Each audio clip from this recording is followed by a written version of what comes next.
صحیح بخاری میں حدیث ہے، نبی علیہ السلام کے پاس واشی آیا فتح مکہ کے موقع پر، اور وہ واشی کون تھا؟ قاتل حمزہ۔ اوئے ہوئے، حمزہ نبی علیہ السلام کے صرف چچا نہیں تھے بلکہ بھائی بھی تھے، دو شریک اور ہم عمر بھی تھے، دوست بھی تھے۔ واشی کو حضرت بلال نے سفارش کروائی کہ یا رسول اللہ میرے کہنے پہ معاف کر دیے جائے۔ واشی پیش ہوا، فرمایا واشی یا رسول اللہ قاتل حمزہ، یا رسول اللہ تیرا ایمان قبول ہے، لیکن کیا تو ایسا کر سکتا ہے کہ اپنی شکل مجھے نہیں دکھا؟ اوئے ہائے ہائے، یہ وہ شخص ہے جو حریص علیکم بالمؤمنین رؤوف الرحیم ہے، لیکن چچا کے معاملے میں، اور وہ چچا ایسا نہیں جو صرف چچا ہی تھا، وہ دین کا مجاہد تھا، دین کے لیے کنٹریبیوشن تھی۔ اور میں آپ کو علا وجہ بصیرت کہتا ہوں کہ حضور کی وفات کے وقت اگر حضرت حمزہ زندہ ہوتے، خلیفہ اول حضرت ابوبکر نے نہیں ہونا تھا، حضرت حمزہ نہیں ہونا تھا۔ اس کا لاجیکل ثبوت یہ ہے کہ غزوہ بدر میں مسلمانوں کا لیڈر کون تھا آرمی کا؟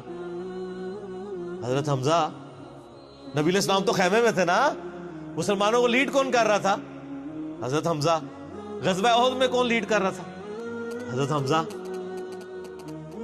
اسی لیے آپ نے پھر غزوہ احد کے شہداء پہ جا کے جنازہ پڑھا تھا نا، کہ ان کی وجہ سے بعد والے لوگ بینیفیشری ہوں گے، تو یہ لوگ تو بینیفیشری نہیں ہوئے، ان کو تو سب کچھ آخرت میں ملا ہے۔ یہ نہ ہو کہ اب تم آپس میں، بخاری مسلم میں یہ بھی حدیث ہے، میرے بعد کافر نہ ہو جانا کہ ایک دوسرے کی گردنیں کاٹنا شروع ہو جاؤ۔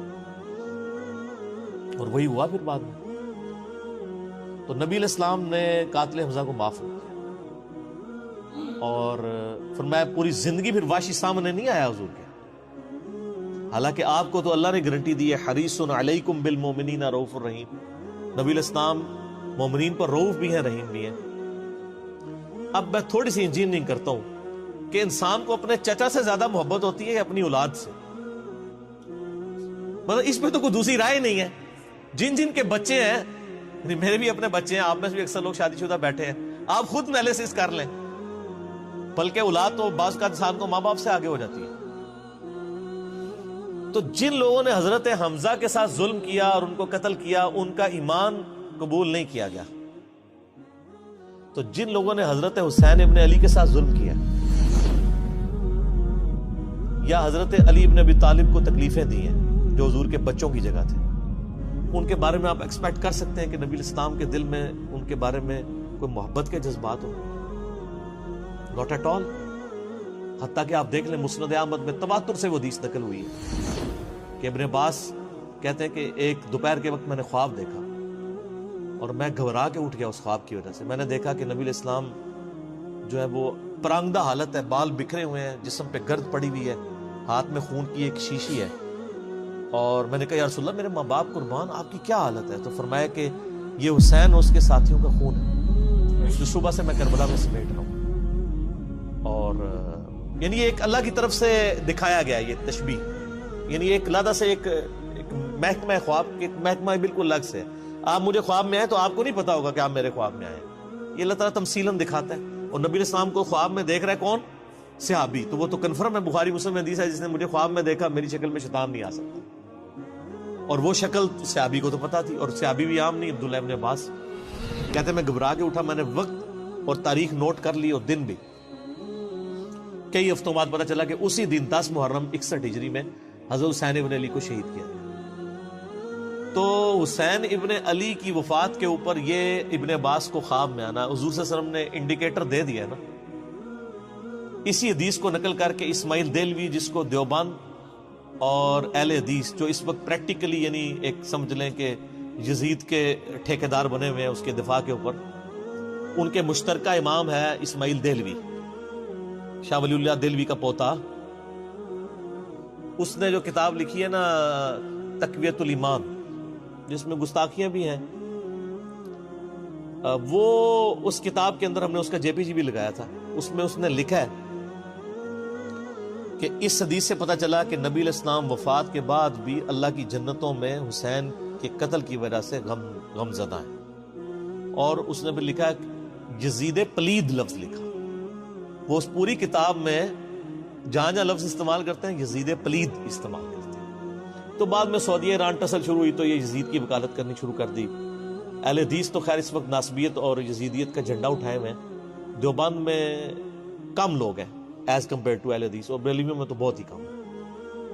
تو یہ میں آپ کو صرف ایک کمپیریزن بتا رہا ہوں کہ انسان کو اپنی اولاد سے جو محبت ہوتی ہے وہ تو آپ سوچ نہیں سکتے. ترمذی میں اور مسند احمد میں حدیث ہے, نبی علیہ السلام نے حضرت حسین کو اٹھایا ہوا ہے اور آپ فرماتے ہیں اللہ یہ میرے بیٹوں میں سے ایک بیٹا ہے, اے اللہ اس سے محبت کر, جو اس سے محبت کرے, اس سے دشمنی رکھتے اس سے دشمنی رکھ. ہم یہ پوچھتے ہیں کہ حسین سے دشمنی کس نے رکھی ہوئی ہے, ذرا پوائنٹ آؤٹ کریں نا. کیا یہ تھریٹیکل بات ہے؟ تھی نا دشمنی, آج تک ہے, اس زمانے میں بھی تھی. تو وہ ان لوگوں کو پھر ان کے ساتھ کیا معاملات ہوں گے؟ باقی واقعہ کربلا والا ریسرچ پیپر 5B پڑھ لیں تو آپ کو معاملات کلیئر ہو جائیں گے. تو یہ غل کے اوپر میں نے بات کی, اور اس کے اوپر بعض لوگوں جو ہیں وہ اس حدیث کے اندر تحریف بھی بعض لوگوں نے کی ہے, بعض لوگوں نے جان بوجھ کے کی ہے, بعض لوگوں نے انجانے کے اندر کیا ہے. یہ روایت المستدرک الحاکم میں بھی موجود ہے اور صحیح سند کے ساتھ, اور المصنف ابن ابی شیبہ کے اندر بھی موجود ہے کہ مولا علی علیہ السلام جو ہیں وہ ان کے پاس حضرت طلحہ کا بیٹا آیا, عثمان ابن طلحہ. تو آپ اس کو جب ملتے ہوئے آپ نے نا سورہ حجر کی وہ آیت پڑھی کہ جو اہل ایمان کے دلوں میں ایک دوسرے کے بارے میں غل آ جائے گا نا, قیامت والے دن اللہ تعالیٰ ان کے دل سے وہ غل دور کر دے گا. پھر وہ جنت میں آمنے سامنے بیٹھے ہوئے ہوں گے, تختوں کے اوپر ٹیک لگائے ہوئے, تکیوں کے اوپر. تو انہوں نے کہا کہ میں اللہ سے امید کرتا ہوں کہ یہ آیت میرے, طلحہ اور زبیر اور عثمان ابن عفان, ان 3 بندے اور چوتھا میں, یہ آیت ہمارے بارے میں ہے کہ اللہ تعالیٰ ہمارے دلوں میں جو ایک دوسرے کے لیے میل آ گیا قیامت والے دن وہ دور کر دے گا اور ہم ایک دوسرے سے راضی ہو جائیں گے. ظاہر ہے مطلب وہ تکلیفیں تو پہنچی تھی نا حضرت علی کو, مطلب کئی لوگوں سے تکلیف پہنچی. بل آپ نے ان کو ایک کلین چٹ دے دی کہ میں اللہ سے امید کرتا ہوں کہ ان لوگوں کے بارے میں یہ آیات ہے کہ اللہ تعالیٰ ہمارے دلوں میں ایک دوسرے کی نفرت ختم کر دے گا, جو اگر دنیاوی وجہ سے, دنیاوی طور پر کسی دینی وجہ سے آئی. تو یہ غل کا لفظ وہاں پہ بھی استعمال ہوا. اب ڈاکٹر اسرار صاحب رحمہ اللہ تعالیٰ, چونکہ ان کی حدیث کی فیلڈ نہیں تھی, انہوں نے یہ جب سورہ ہجر کی آیات آئیں, اس پہ میرا مسئلہ نمبر 116C بھی ریکارڈڈ موجود ہے, انہوں نے نا اس میں حضرت معاویہ کا نام بھی لے دیا کہ میں اللہ سے امید کرتا ہوں یہ میرے اور معاویہ کے بارے میں ہوگا. نا وہ نام لیا ہی نہیں ہے, آپ خود سے نہ داخل کریں. حضرت معاویہ کو حضرت علی نے نہیں معاف کیا, پوری زندگی معاف نہیں کیا, کیونکہ ان کی وجہ سے خلافت کا نظام ٹوٹا تھا. حضرت طلحہ تو میدان جنگ سے چھوڑ کے چلے گئے تھے. جب عمار ابن یاسر کو دیکھا کہ وہ سامنے ہیں تو انہوں نے کہا عمار کو تو باغی جماعت قتل کرے گی, وہ چھوڑ کے چلے گئے. تو مروان نے ان کے گھٹنے میں تیر مارا, مستدل الحاکم میں آتا ہے, اور وہ شہید ہو گئے. حضرت زبیر وہ صحابی ہیں یعنی جو نبی علیہ السلام کے بہادر ترین اصحاب میں سے. 12 بندے غزوہ احد میں حضور کے ساتھ رہ گئے تھے 700 میں سے غزوہ احد کے اندر, ان میں سے ایک حضرت زبیر بھی تھے. اور یہ تلوار کمال کی چلاتے تھے, اکیلے میدان جنگ میں آگے چلے جاتے تھے. بخاری میں آتا ہے کہ ان کا بیٹا عبداللہ ابن زبیر کہتا ہے کہ میرے باپ کے 2 شانوں کے درمیان اتنا بڑا زخم تھا جو ہیل اپ ہو گیا تھا, لیکن پھر بھی گڑا پڑا ہوا تھا, میں پورا ہاتھ اس میں داخل کر لیتا تھا, اور وہ زخم ان کو احد کے موقع پہ لگا تھا. ٹھیک ہے. اور پھر جنگ, اسی حدیث میں بخاری کے آتا ہے کہ جنگ یرموک کے موقع پر لوگ یعنی لیڈر کے اوپر چل رہے ہوتے ہیں, تو حضرت زبیر بھی ایک اسکواڈ کو لیڈ کر رہے تھے. تو لوگوں نے کہا حضرت آپ آگے جائیں. انہوں نے کہا جب میں آگے جاؤں گا تو میرے ساتھ کوئی نہیں آگے جا سکتا. وہ اکیلے گھوڑے کو انہوں نے جو ہے وہ ایڑی لگائی اور رومن امپائر کی یعنی فوج کے اندر گھس گئے, اور کوئی بھی ان سے لڑنے کے لیے تیار نہیں ہوتا تھا. اتنی بہادری تھی ان کے اندر. لیکن جنگ جمل میں حضرت علی کے مقابلے پہ آ گئے.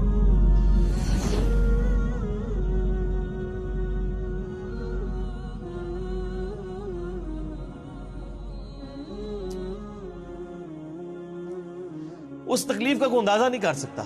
حضرت حسن ابن علی نے بتایا مولا علی سے کہ بھئی حضرت زبیر آئے ہیں,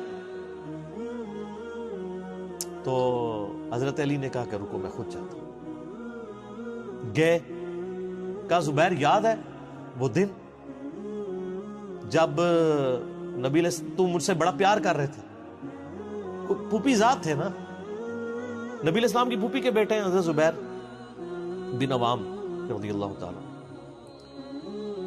تو حضور نے تم سے ایک بات کہی تھی کہ تم علی سے اتنی محبت کرتے ہو، ایک دن آئے گا کہ تم تلوار لے کے علی کے خلاف کھڑے ہو جاؤ گے. تو تم نے کیا کہا تھا کہ یا رسول اللہ میں علی کے خلاف کھڑا ہوں گا؟ اور میں ہاں، تم اس وقت ظالم ہو گئے. تو حضرت زبیر جو ہے وہ ان پہ غشی طاری ہو گئی، گھوڑے کو، یعنی وہ حضرت علی کا پھر سامنا بھی نہیں کر سکے، میدان جنگ سے واپس چلے گئے.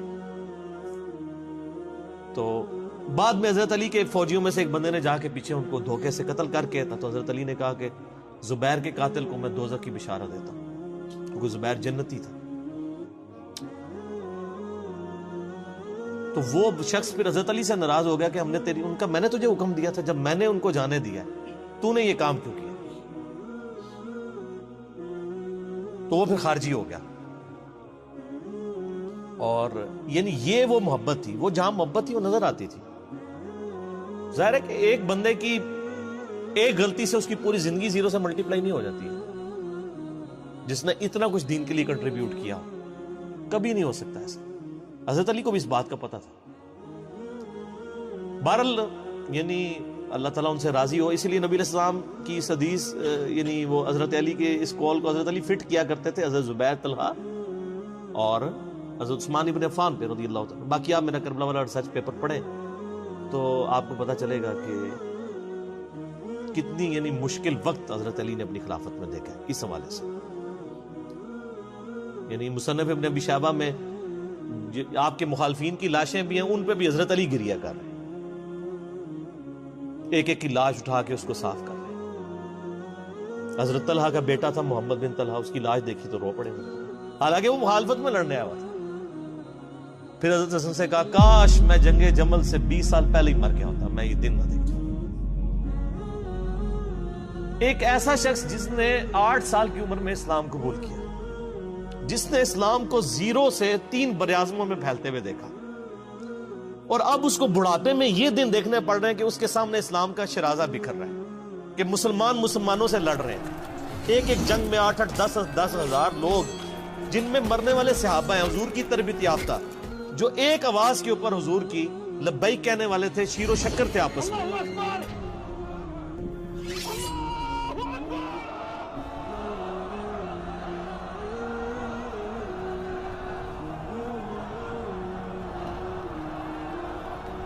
آپ اندازہ کر سکتے ہیں.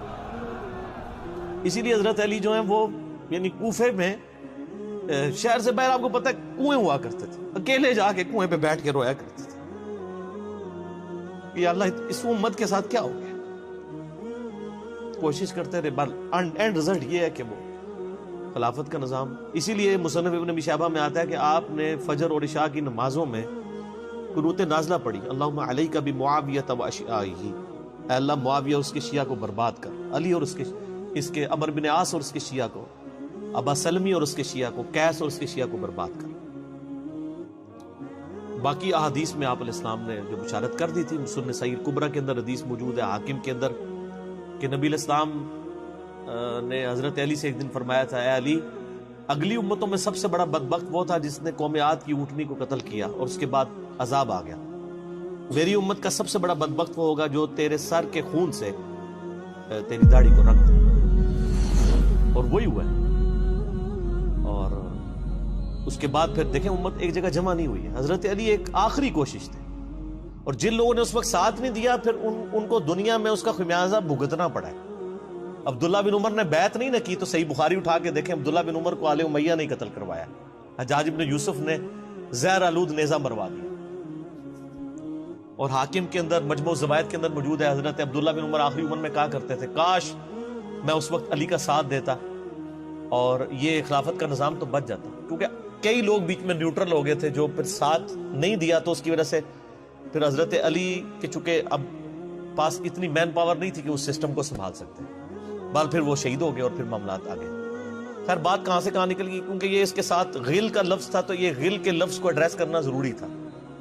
تو آج ہم جب جنگ جمل صفین نہروان کو ڈسکس کرتے ہیں تو یہ کوئی غل والی بات نہیں ہے، یہ وہ چیزیں ہیں جو ایک ریالٹی ہیں، اور وہ اگر یہ غل والی بات ہے تو نبی علیہ السلام کے دل میں بھی نعوذ باللہ غل تھا، مولا علی کے دل میں بھی غل تھا، ایسا نہیں تھا۔ وہ دین کی حمیت کہلاتی ہے، اس کو غل نہیں آپ کہتے۔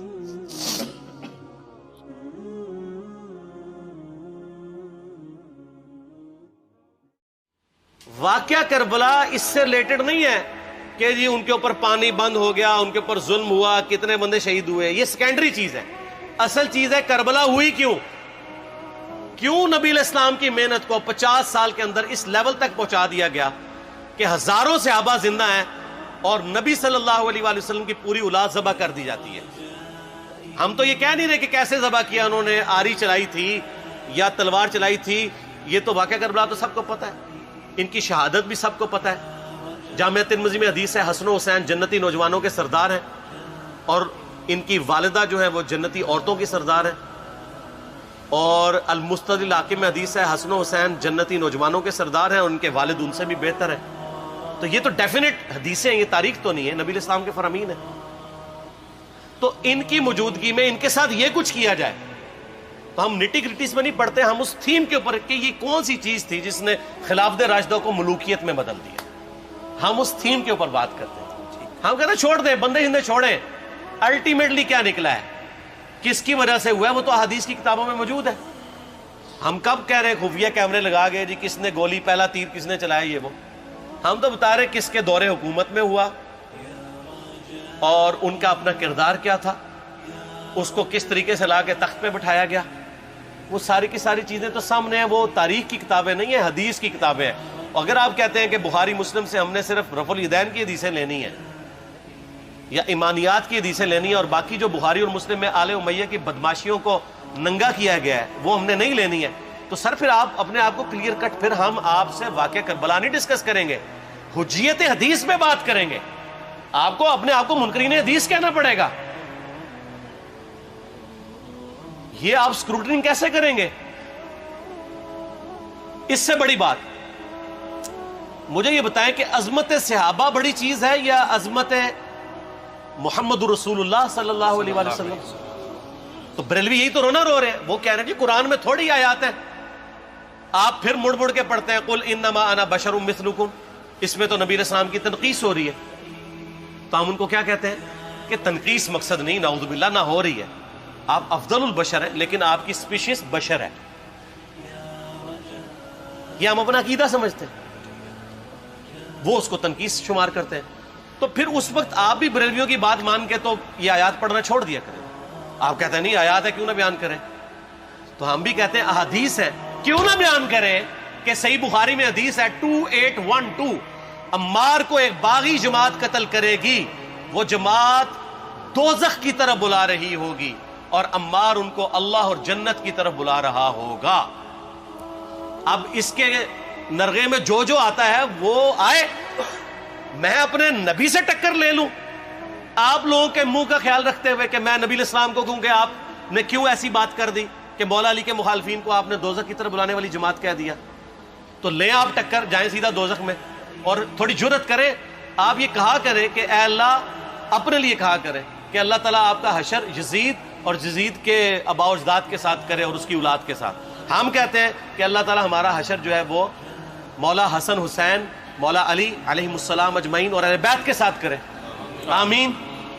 اور آپ میں تو اتنی جرت نہیں آپ یہ بات بھی کر سکیں، کیونکہ ان کو پتہ ہے۔ تو نبی علیہ السلام کی احادیث کو بیان کرنے کو یہ سمجھتے ہیں کہ جی اس سے مصیبت کھڑی ہو جائے گی، تو اپنے آپ کو منکرین حدیث ڈکلیئر کریں، پھر حجیت حدیث کا مقدمہ ڈسکس ہوگا، پھر کربلا نہیں ڈسکس ہوگی۔ اور یہ ٹی وی پہ بھی آ کے مولوی بیٹھے ہوتے ہیں، سنیوں کے بھی شیعوں کے بھی، مڑ مڑ کے جی وہ یزید نے یہ کر دیا۔ وہ یزید نے کیا کیا ہے یار؟ وہ تو سسٹم کا نمائندہ بن کے آیا جو پیچھے سے خراب تھا۔ یزید کو لے کے بیٹھے ہیں، یزید یزید یزید یزید، بھائی پیچھے سے معاملہ خراب ہوا۔ اگر نہیں یقین آتا تو یہ بخاری مسلم کی میں نے آلموسٹ 200 سے زیادہ حدیث مین اسٹریم کی کتابوں سے اکثر بخاری مسلم جمع کیے، پڑھے، اور سر میں نے تو ان کو چیلنج دیا ہے یہ حدیثیں پڑھ کے نا اپنے ممبروں سے صرف ان حدیثوں کی تشریح اپنی پبلک کے سامنے کر دیں، نہیں کر سکتے۔ تو پھر لعنت کے مستحق تو ہو رہے ہیں حق چھپا کے، اور قیامت دن کے منہ پہ لگام ڈالیے، اور پھر مڑ مڑ کے کہتے ہیں نہیں جی وہ کچھ چیزیں خاص ہوتی ہیں وہ عوام الناس کے سامنے نہیں کرنی چاہیے، وہ صحابہ کرام بھی بعض اوقات ایسی باتیں پبلکلی نہیں کرتے تھے۔ میں نے اس کے اوپر بڑا ایک میرا کلپ ہے یوٹیوب پہ، مولا علی سے متعلق 5 جھوٹ، تو میں نے کافی ساری چیزیں اس میں ڈسکس کی ہیں۔ لیکن میں یہ کہتا ہوں کہ اللہ کے بندو، جو چیزیں نبی علیہ السلام نے منع کی ہیں بیان کرنے سے، وہ تو ہم ڈسکس کر بھی نہیں رہے۔ میں نے آج تک آپ کو منافقین کے نام بتائے؟ آپ نے حذیفہ ابن یمان کو بتایا تھے نا آپ صلی اللہ علیہ وآلہ وسلم نے، صحیح بخاری میں آتا ہے، تو میں نے آپ کو بتایا، آپ رازدار رسول تھے، وہ ختم ہوگی بات۔ میں نے کبھی ڈسکس کی ہے؟ اگرچہ میں نے صحیح مسلم کی حدیث 7035 نمبر ڈسکس کی ہے کہ نبی علیہ السلام نے فرمایا میرے صحابہ میں 12 منافق ہیں، وہ کبھی بھی جنت میں داخل نہیں ہوں گے یہاں تک کہ سوئی کی ناکے سے اونٹ میں گزر جائے، اور ان میں سے 8 ایسا ہے جس کی کمر پہ دوبیلا پھوڑا نکلے گا۔ میں نے آج تک آپ کو بتایا کہ کس کس کی کمر پہ دوبیلا پھوڑا نکلا اور اس کی موت اسی پھوڑے میں ہوئی ہے؟ بتایا؟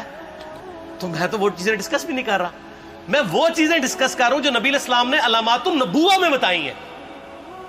یہ امام بخاری حدیث نبوت کی دلیل کے چیپٹر میں لے کے آئے ہیں، اور امام بہقی نے 3500 احادیث پر مشتمل ایک کتاب لکھی ہے دلائل النبوہ، کہ ہم نبی صلی اللہ علیہ وسلم کو نبی کیوں مانتے ہیں، اس کے اوپر، اور اس میں یہ ساری حدیثیں عمار بن یاسر کے قتل والی لے کے آئے ہیں،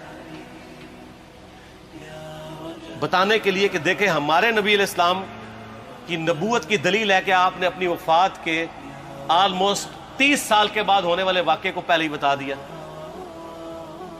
یہ حدیثیں چھپانے والی نہیں، بیان کرنے والی ہیں، علامات النبوہ کی حدیثیں ہیں۔ آپ کہتے ہیں چھپائیں، اگر کوئی حدیث دنیا میں نہیں چھپائی جا سکتی نا تو علامات النبوہ والی حدیث ہے، کیونکہ وہ تو نبی صلی اللہ علیہ وسلم کی نبوت کو جسٹیفائی کرتی ہے۔ ورنہ میرا ایک معصومانہ سوال ہے کہ نبی صلی اللہ علیہ وسلم نے یہ باتیں کر کے ان کے زوم میں نعوذ باللہ امت کو مصیبت میں ڈال دیا۔ آپ نے خود ہی فرمایا کہ یہ ہوگا، کیوں فرمایا آپ نے؟ میں تو بیان کر کے مجرم ہوں، تو جس نے مجھے خبر دی ہے ان کے بارے میں آپ کا کیا خیال ہے؟ یہ مسند احمد کی حدیث یہ میں نے گھر بیٹھ کے بنائی ہے کہ میری بیوی کا کیا حال ہوگا جس پہ خوف کے کتے بھونکیں گے۔ تو سیدہ عائشہ سے مجھ سے زیادہ نبی علیہ السلام کو محبت تھی، لیکن آپ اللہ کے پیغمبر تھے، آپ نے اپنے گھر کی خبر بھی نہیں چھپائی، بتا دی کہ یہ ہوگا۔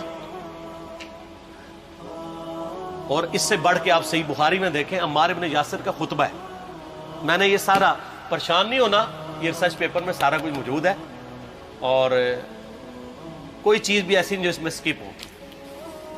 صحیح بخاری میں خطبہ ہے کہ عمار بن یاسر کو مولا علی نے بھیجا کوفے میں، کوفے والے نیوٹرل ہو گئے تھے کیونکہ بصرہ سے سیدہ عائشہ آ رہی تھیں، اور وہاں پہ انہوں نے کہا نہ ہم سیدہ عائشہ کا ساتھ دیں گے نہ مولا علی کا دیں گے، تو عمار بن یاسر کو تیار کرنے کے لیے، یعنی وہاں کے جو عوام تھی اس قتال کے لیے، مولا علی نے بھیجا۔ تو سیدنا عمار بن یاسر نے وہاں پہ کوفے کے منبر پہ خطبہ دیا، بخاری کے الفاظ ہیں، اوپر والی سیڑھی پہ عمار بن یاسر نے حسن ابن علی کو بٹھایا، حالانکہ حسن ابن علی سے 4 گنا بڑی عمر تھی عمار بن یاسر کی، 90 پلس ہو چکے ہوئے تھے، 3-4 گنا ان کی عمر تھی، لیکن اہل بیت کا احترام کیا، خود نچلی سیڑھی پہ بیٹھے۔ بخاری کے الفاظ ہیں کہ اے لوگو اللہ نے تمہیں آزمایا ہے، ایک طرف دنیا اور آخرت میں تمہارے نبی کی بیوی ہے سیدہ عائشہ، دنیا اور آخرت میں، یعنی عزت اپنی جگہ قائم۔ یہاں لوگ سمجھتے ہیں کسی کی غلطی آ گئی تو پتہ نہیں کیا ہو گیا، وہ یار اس کا مرتبہ اپنی جگہ ہے، غلطی اپنی جگہ ہے، پیغمبر نہیں ہے وہ۔ اور دوسری طرف علی ابن ابی طالب ہے، اللہ اب دیکھے گا تم عائشہ کی اطاعت کرتے ہو یا اللہ کی، علی کی نہیں اللہ کی۔ کیوں؟ یا ایھا الذین آمنوا اطیعوا اللہ واطیعوا الرسول واولی الامر منکم، ان کا اولو الامر مولا علی ہیں، ان کی اطاعت واجب ہے۔ یہ اللہ نے آزمایا ہے کہ اللہ کی اطاعت کرتے ہو یا عائشہ کی۔ اور آپ حیران ہوں گے، یہ حدیث امام بخاری حضرت عائشہ کی فضیلت والے چیپٹر میں لے کے آئے ہیں۔ اگر امام بخاری مشورہ کر لیتے نا ناسبیوں سے تو انہوں نے کہا تھا سر آخری صحیح رکھو، پچھلا رہن دو۔ بلکہ پچھلے والا رکھو، آخری والا رہن دو کہ عائشہ دنیا اور آخرت میں. وہ حدیث گھڑنے کا میں آپ کو طریقہ بتاتا ہوں، کاٹ چھانٹ کرنے کا. وہ آدھی حدیثیں لکھتے ہیں نا، آدھی حدیث ایسے لکھتے ہیں امام بخاری کہ سیدہ عمار ابن یاسر نے خطبے کے دوران فرمایا کہ سیدہ عائشہ دنیا اور آخرت میں تمہارے نبی کی بیوی ہے، بس. لیکن امام بخاری نے پوری حدیث لی ہے، آگے وہ بھی ڈالا ہے کہ اللہ آزما رہا ہے کہ عائشہ کی اطاعت کرتے ہو یا اللہ کی، جیسے آپ کے علماء کر رہے ہیں. صحیح مسلم کی حدیث 6488 آدھی بیان کرتے ہیں سارے مولوی، بریلوی، دیوبندی، اہل حدیث سب. میرے صحابہ کو برا مت کہو، اگر تم میں سے کسی نے احد پہاڑ کے برابر بھی سونا خیرات کر دیا اور میرے صحابہ نے ایک مد یعنی 600 گرام خیرات کی، آدھا کلو، اس کے آدھے کو بھی نہیں پہنچ سکتا بس. حالانکہ یہ مسلم کی حدیث سٹارٹ اس سے ہوتی ہے کہ عبد الرحمن بن عوف کو خالد بن ولید نے گالیاں دی جھگڑے کے دوران. حالانکہ دونوں مسلمان تھے، دونوں صحابی تھے. آپ نے حضرت خالد بن ولید کو بلا کے ڈانٹا، فرمایا تم میرے صحابہ کو برا مت کہو.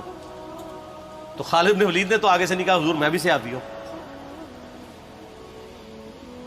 ان کو پتا تھا کہ عبد الرحمن بن عوف نے اس وقت اسلام قبول کیا جب اسلام کا مطلب تھا مار، تکلیف اٹھانا، اور خالد بن ولید نے گولڈن پیریڈ میں صلح حدیبیہ کے بعد اسلام قبول کیا. میں اب تم لوگ یہ کر رہے ہو، تم لوگ اگر احد پہاڑ کے برابر بھی سونا خیرات کر دو، یعنی صلح حدیبیہ کے بعد والے لوگ میرے ان کے برابر نہیں ہو سکتے. اور جو فتح مکہ پہ معافی مانگ کے مسلمان ہوئے ہیں طلقاء، مؤلفۃ القلوب آل امیہ، ان کا تو لیول ہی کچھ نہیں ہے. یہاں تو خالد بن ولید کے بارے میں یہ بات کی جا رہی ہے. اور پھر وہ مؤلفۃ القلوب اپنے زمانے میں ممبروں پہ سب و شتم کروائیں سیدنا علی پر. تو سب سے پہلے تو ان کو کہنا چاہیے جن کے بارے میں حدیث تھی کہ تم صحابہ کو گالی مت دینا. ہم نے تو خیر کبھی دی بھی نہیں ہے. اور میں یہ آخری جملہ ان کو ایسا بولتا ہوں کہ جو ان کے دماغ تک ڈرل کر جائے گا کہ آل امیہ نے جو کچھ اپنے دور کے اندر سیدنا علی کی گستاخیاں کی ہیں نا، ہم نے تو ویسی کوئی ایک گستاخی بھی آل امیہ کے بارے میں نہیں کی ہے. میں نے آج تک آل امیہ کے اوپر بائی نیم کسی کے اوپر لعنت کی ہے؟ حالانکہ یہ مولا علی پہ کرتے رہے. یہ ہے لعنتی خود ہو گئے نا، جب مولا علی پہ لعنت کی تو لوٹ آئی. مسند ابی یعلا میں صحیح سند کے ساتھ حدیث موجود ہے، مسند احمد میں بھی موجود ہے کہ سیدنا علی کو جس نے گالی دی اس نے رسول اللہ کو گالی دی صلی اللہ علیہ وسلم. جب ام سلمہ نے کہا تھا، شیخ زبیر صاحب نے اس کو تحکیم میں صحیح لکھا ہوا ہے فوٹ نوٹ کے اوپر، کہ لوگوں تمہارے ممبروں پر رسول اللہ کو گالیاں دی جاتی ہیں، تو انہوں نے کہا معاذ اللہ، ہم کب کہیں گے، ایسا نہیں ہو سکتا. تو ام سلمہ نے کہا تم لوگ علی اور اس سے محبت کرنے والوں پہ گالی گلوچ نہیں کرتے ہو کیا؟ جبکہ میں نبی کی بیوی کہتی ہوں کہ سب سے زیادہ رسول اللہ سے محبت، سیدنا علی سے محبت نبی صلی اللہ علیہ وآلہ وسلم کرتے تھے. لہٰذا جب یہ تم کہتے ہو نا علی پر لعنت، علی سے محبت کرنے والوں پہ لعنت، تو یہ لعنت تو تم نبی علیہ السلام تک لے کے جا رہے ہو نعوذ باللہ، کیونکہ علی سے محبت کرنے والا پہلے نمبر پہ نبی صلی اللہ علیہ وآلہ وسلم ہے. اور پھر کہتے ہیں سب کا مطلب تنقید ہے. اور نہ، پرانیاں گلاں، پرانے بابے، پرانے بزرگ، جھوٹے ہو.